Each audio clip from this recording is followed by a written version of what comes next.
Mas eu quero dizer, realmente parece 2012, como quando Obama estava concorrendo à reeleição. Havia uma mesquita, um centro comunitário islâmico, como era o nome? Park 51, não consigo lembrar, faz tanto tempo, que estava sendo construída no centro de Nova York. Acontecia de ficar a alguns quarteirões do Marco Zero, e muitas das mesmas forças que estão alimentando essa nova fase de islamofobia decidiram usar o centro comunitário islâmico como arma e transformá-lo em uma questão nacional. E, na verdade, conseguiram impedir o projeto. Obama foi colocado em uma situação difícil. Ele tem algum tipo de ligação distante com o islamismo, tem familiares muçulmanos.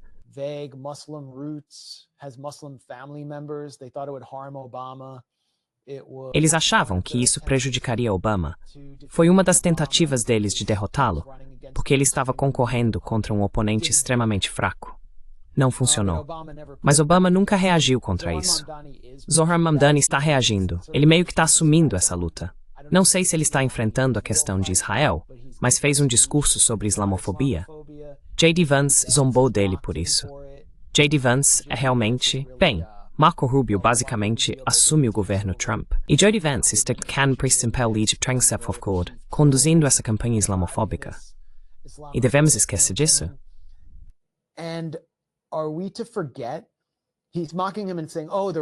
Ele está zombando dele e dizendo, você acha que sua tia, que sofreu islamofobia depois do 11 de setembro, foi a verdadeira vítima do 11 de setembro?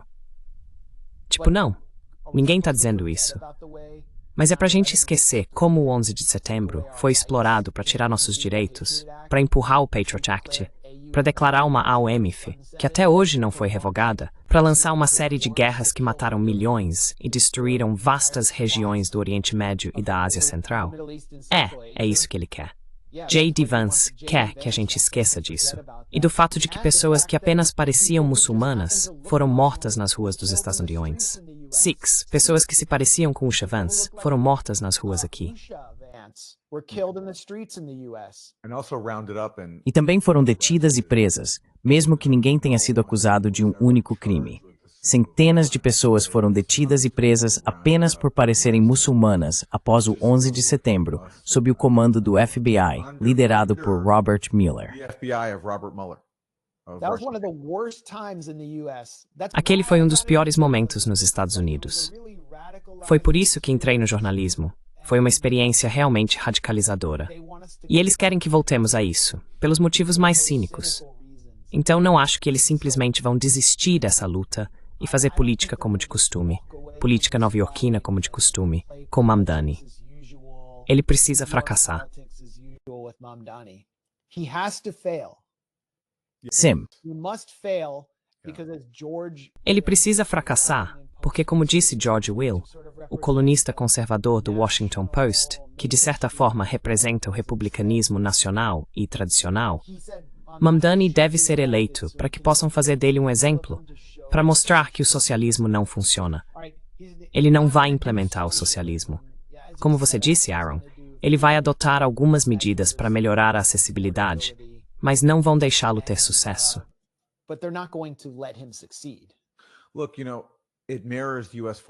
Olha, sabe, isso reflete a política externa dos Estados Unidos, certo? Estávamos falando mais cedo na transmissão sobre a Venezuela e as sanções contra a Venezuela, que são projetadas para destruir a economia. Há aquele telegrama do Departamento de Estado sobre Cuba, logo depois que Fidel Castro assumiu o poder. E eles apontam que os Atlas têm um problema porque a maioria dos cubanos realmente apoia Castro.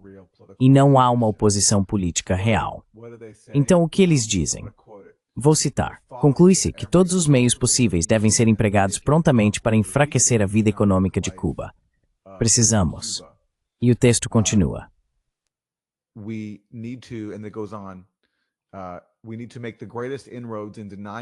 Precisamos fazer os maiores avanços em negar dinheiro e suprimentos a Cuba, para reduzir os salários monetários irreais e provocar fome, desespero e a derrubada do governo. Agora, obviamente, eles não podem aplicar exatamente o mesmo plano em Nova York. Mas Trump já falou sobre como, se Zohran Mamdani for eleito e não cooperar, eles podem reter o financiamento estadual. Então, sim, eles farão tudo o que puderem com os meios que têm. E eles têm muitos meios. Não apenas por meio do governo, mas também do poder privado, das corporações, para tornar a vida difícil para as pessoas comuns. E é exatamente isso que farão, dentro do que for possível, sem exagerar demais, na Nova York de Zohran Mamdani.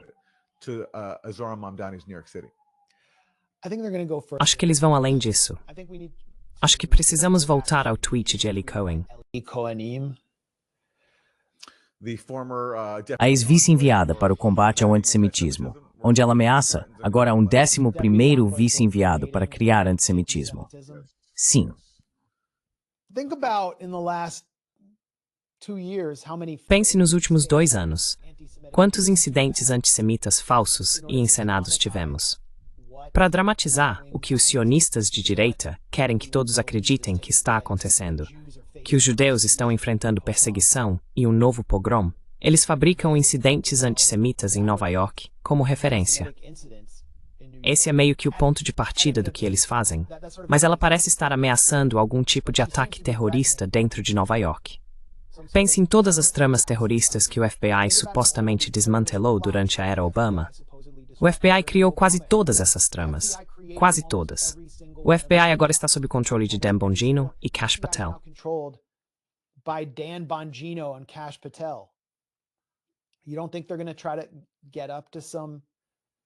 Você não acha que eles vão tentar aprontar alguma coisa em Nova York? Além de o Trump possivelmente enviar tropas federais para provocar os nova-iorquinos e criar atrito com o NYPD, o NYPD é um estado dentro de outro estado. É maior do que a maioria das forças armadas estrangeiras do mundo. E o NYPD ajudou a destruir o mandato do prefeito Bill de Blasio durante as primeiras fases do BLM, ao se recusar a patrulhar, especialmente nos bairros mais distantes, basicamente alimentando o crime. O NYPD poderia fazer isso de novo, e é por isso que acho que Zohran Mamdani sentiu que precisava manter Jessica Tisch. Acho que isso foi uma concessão meio patética.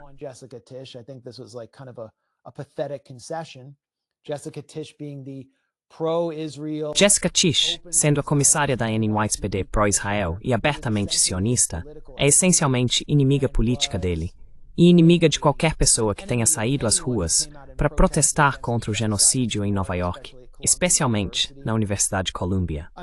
Quero dizer, é como se Abens tivesse assumido a presidência na Guatemala e não tivesse expurgado o exército, e acabaram tirando do poder.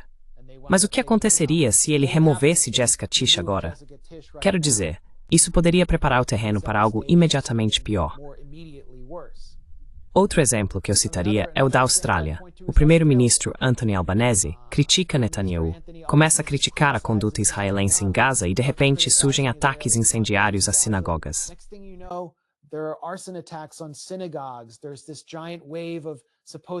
Há essa onda gigantesca de suposta violência antissemita em toda a Austrália. E então se descobre, conforme determina a segurança estatal australiana, que esses não são ataques realizados por cidadãos australianos ideologicamente motivados, por nazistas que odeiam judeus. Eles estão sendo cometidos por pessoas sem posição política, parte de uma subclasse criminosa, algumas com transtornos mentais, que estão sendo pagas do exterior em criptomoedas, com instruções vindas de alguma agência de inteligência estrangeira. E então, no fim de tudo, Albanese não consegue apontar o verdadeiro culpado que realmente teria se beneficiado desses ataques. E, em vez disso, precisa expulsar o embaixador iraniano, sem nenhuma prova de que fosse o Irã, e com Israel fornecendo a inteligência que supostamente apontava para o Irã. Israel, o único país que teria se beneficiado disso.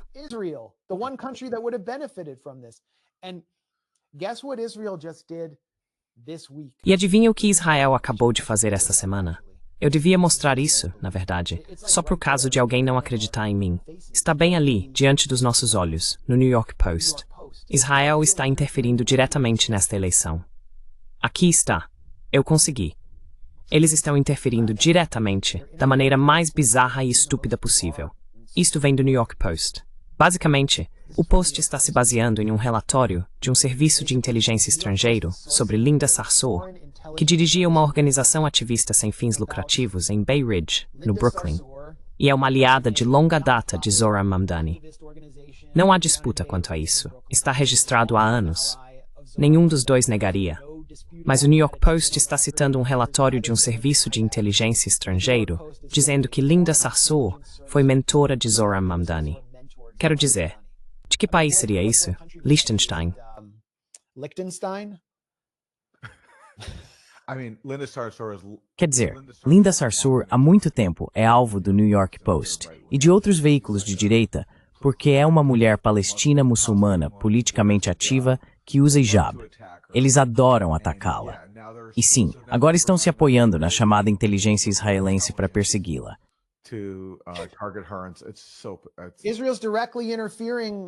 Israel está interferindo diretamente nessa disputa e eles não vão parar. Então quero dizer, prepare-se para as falsas bandeiras. Prepare-se para os complôs de terror fabricados. Prepare-se para os incidentes antissemitas falsos e encenados, porque eles não vão deixar isso passar. E Zohran Mamdani é melhor não fazer como Jeremy Corbyn e simplesmente deixar acontecer e recuar. Ele precisa enfrentar essa luta e reconhecer que há toda uma base de nova-iorquinos que estão cansados disso.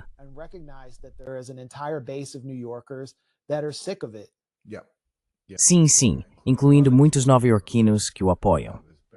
Sim. E sim, veja bem, não que precisemos de mais lembretes de como o Russiagate foi uma bobagem, mas espero que especialmente agora, as pessoas que ouvem Trump falar diante do parlamento israelense e se gabar de como ele faz a vontade de Mary Mandelson, de como ela é Israel em primeiro lugar, mais leal a Israel do que aos Estados Unidos, percebam a ironia. O fato de o New York Post depender de Israel para difamar um candidato a prefeito de Nova York só reforça como todo aquele alarmismo sobre influência e interferência russa foi ainda mais uma piada, considerando a aceitação aberta e o acolhimento da interferência israelense em nossa política. E isso só vai piorar sob o prefeito Zohran Mamdani.